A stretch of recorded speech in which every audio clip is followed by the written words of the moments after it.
கர்த்தருடைய பரிசுத்த நாமத்திற்கு மகிமை உண்டாவதாக.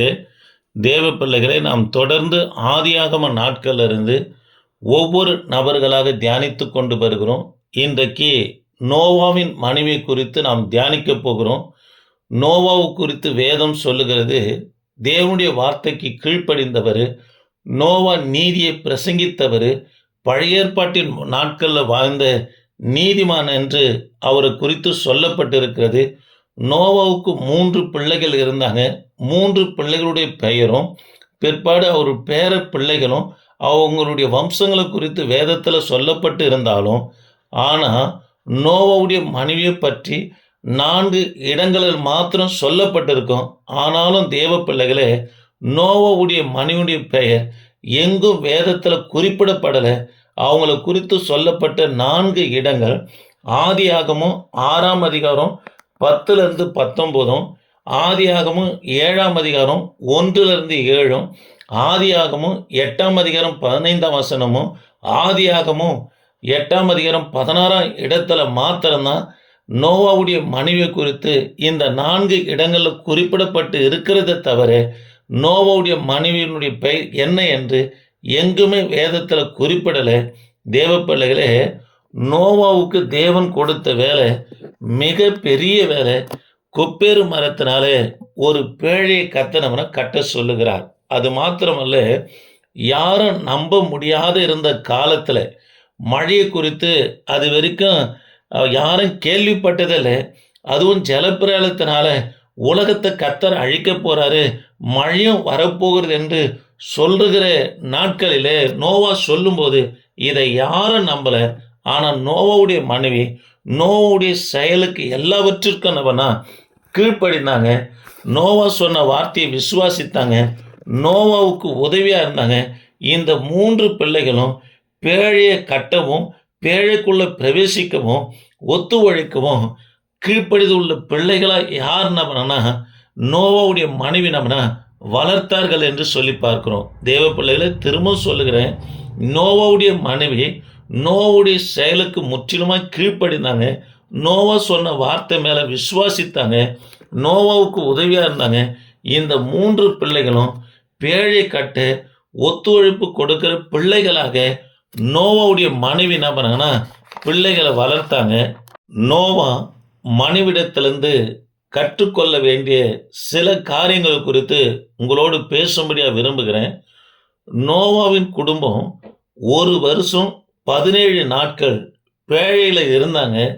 எவ்வளவு நாட்கள் இருப்பீர்கள் என்று நோவா இடத்துல கர்த்தர் சொல்லலை. ஆனாலும் உனக்கும் உன்னோடு இருக்கிற மிருக ஜீவன்களுக்கும் ஆகாரத்தை சேர்த்துக்கொள் என்று சொல்லி ஆதியாகமம் 21ஆம் அதிகாரம் 6ஆம் அதிகாரம் 21ஆம் வசனத்தில் கர்த்தர் சொல்லுகிறார். தேவ பிள்ளைகளே, தேவ கட்டளைக்கும் பிற்பாடு புருஷனுடைய வார்த்தைக்கு என்னவனா அவங்க கீழ்ப்படிந்தார்கள் என்று இந்த இடத்துல வாசிக்கிறோம். முதல் காரியம் தேவ பிள்ளைகளே, நோவாவுடைய மனைவிடத்தில் நாம் கற்றுக்கொள்ள வேண்டிய காரியம், முதலாவது காரியம் தேவ கட்டளைக்கும் மற்றும் புருஷனுடைய வார்த்தைக்கு என்னவனா கீழ்ப்படிந்தாங்க. எத்தனை நாட்கள் இருப்பீர்கள் என்று சொல்லலை. ஆனாலும் உனக்கும் உன் மிருக ஜீவன்களுக்கும் அதாவது ஆகாரத்தை சேர்த்து வைத்து கொள் என்று சொன்ன உடனே அது நோவாவுடைய மனைவி என்ன பண்ணானா அந்த வார்த்தைக்கு நம்ம கீழ்ப்படிந்தாங்க. 2வது தேவ பிள்ளைகளை ஒருமனப்பட்டாங்க. ஆதியாகமம் 7ஆம் அதிகாரம் 5ஆம் வசனத்தில் நோவா தேவ கட்டளைகள் படியெல்லாம் செய்தாரு. இது நோவாவுடைய மனைவியுடைய ஒருமை, அதாவது ஒருமனப்பட்டும் காணப்பட்டார்கள் என்று இந்த இடத்துல வாசிக்கிறோம். 3வது காரியம் கடினமான வேலையை செய்தாங்க. இவ்வளோ மிருகங்களுக்கும் ஒவ்வொரு நாட்களும் ஆகாரம் கொடுத்தாங்க. 3வது காரியம் நோவாவுடைய மனைவி கடுமையான உழைப்பாளி என்று சொல்லி நாம் பார்க்கிறோம். 4வது தேவ பிள்ளைகளை குடும்பம் பேழைக்குள் பிரவேசிக்க உதவியாக இருந்தாங்க. அதே போல குடும்பம் பரலோகம் போக ஆவிக்குரிய தாயாக யாரு காணப்பட்டாங்கன்னா இந்த நோவாவுடைய மனைவி காணப்பட்டாங்க. 4வது காரியம் ஆவிக்குரிய தாயாக இவங்க இருந்தாங்க. தேவ பிள்ளைகளே, நோவா மனைவியிடத்திலிருந்து 4 காரியங்களை நாம் கற்றுக்கொள்ள வேண்டியதாக இருக்குது.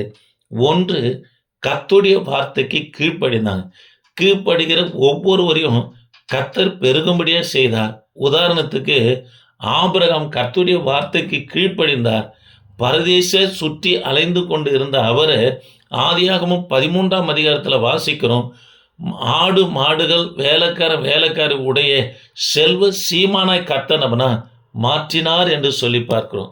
ஆக காரியம், கர்த்தருடைய வார்த்தைக்கு நாம் கீழ்ப்படியும் போது கர்த்தர் நம்மையும் பெருக செய்வாருங்க. 2வது, தேவ பிள்ளைகளே, நோவா தேவனுடைய கட்டளைப்படியெல்லாம் செய்தாரு. மனைவியும் ஒருமனப்பட்டாங்க.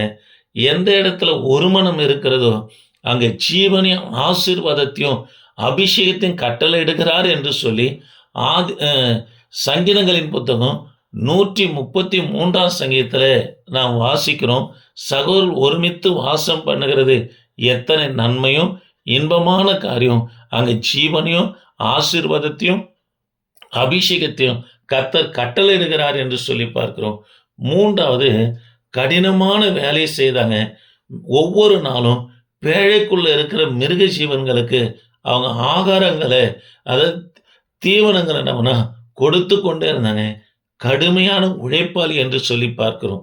பாருங்க, சோம்பேறி அறுப்பு காலத்தில் என்ன பண்ணோம்னா குளிர்கிறது என்று சொல்லுவான் என்று வேதம் சொல்லுகிறது. சோம்பேறி வழியில் சிங்கம் இருக்கும், வீதியில் சிங்கம் இருக்கும் என்று சொல்லுவான் என்று சொல்லப்படுகிறது. வழியில் வீதியில் சிங்கம் இருக்காதுங்க, அது காடுகளில் இருக்கும். சோம்பேறி இப்பேற்பட்ட வார்த்தைகளை சொல்லுவான் என்று சொல்லப்பட்டு இருக்கிறது. ஆனால் நோவாவுடைய மனைவியோ கடின உழைப்பாளியாக இருந்தாங்க. கர்த்தருடைய பிள்ளைகளை வேதத்தை வாசிப்பதிலும் ஊழியம் செய்வதிலும் கர்த்தருடைய பிள்ளைங்க தளர்ந்து போகவே கூடாது. ஆவிக்குரிய காரியங்களை நாம் கடின உழைப்பாளியாக காணப்பட வேண்டும். 4வது, கர்த்தருடைய பிள்ளைகளை கவனிப்போம். பாருங்க, நோவா குடும்பம் பேழைக்குள்ள பிரவேசிக்க உதவியாக இருந்தது நோவாவுடைய மனைவியாக காணப்பட்டாங்க. அவங்க ஆவிக்குரிய தாயாக இருந்திருக்க வேண்டும். நாமும் கூட நம்முடைய பிள்ளைகளும் நமக்கு கொடுக்கப்பட்ட சபையும் விசுவாசிகளும் கணவன் மனைவியும் பேழைக்குள்ள பிரவேசிக்கிற, அதாவது பரலோகத்துக்குள்ள பிரவேசிக்க பண்ணுகிற ஒவ்வொருவரும் ஆவிக்குரிய தாய்களாக, ஆவிக்குரிய புருஷர்களாக, ஆவிக்குரிய சகோதரர்களாக, ஆவிக்குரிய போதகர்களாக நாம் காணப்பட வேண்டும். அப்படி இருப்போம்னா கர்த்தர் நம்மை ஆஸ்வதிப்பார். ஜெபிப்போம். கிருபையின் தேவனே, நாங்கள் உம்மை துதிக்கிறோம். இந்த வார்த்தையை கேட்கிற ஒவ்வொரு பிள்ளைகளுக்காக ஸ்தோத்திரையா, ஆசீர்வதிங்க. தொடர்ந்து உமது கரம் கூட இருக்க உதவி செய்யுங்க. இயேசு நாமத்தில் ஜெபிக்க நல்ல பிதாவே, ஆமென்.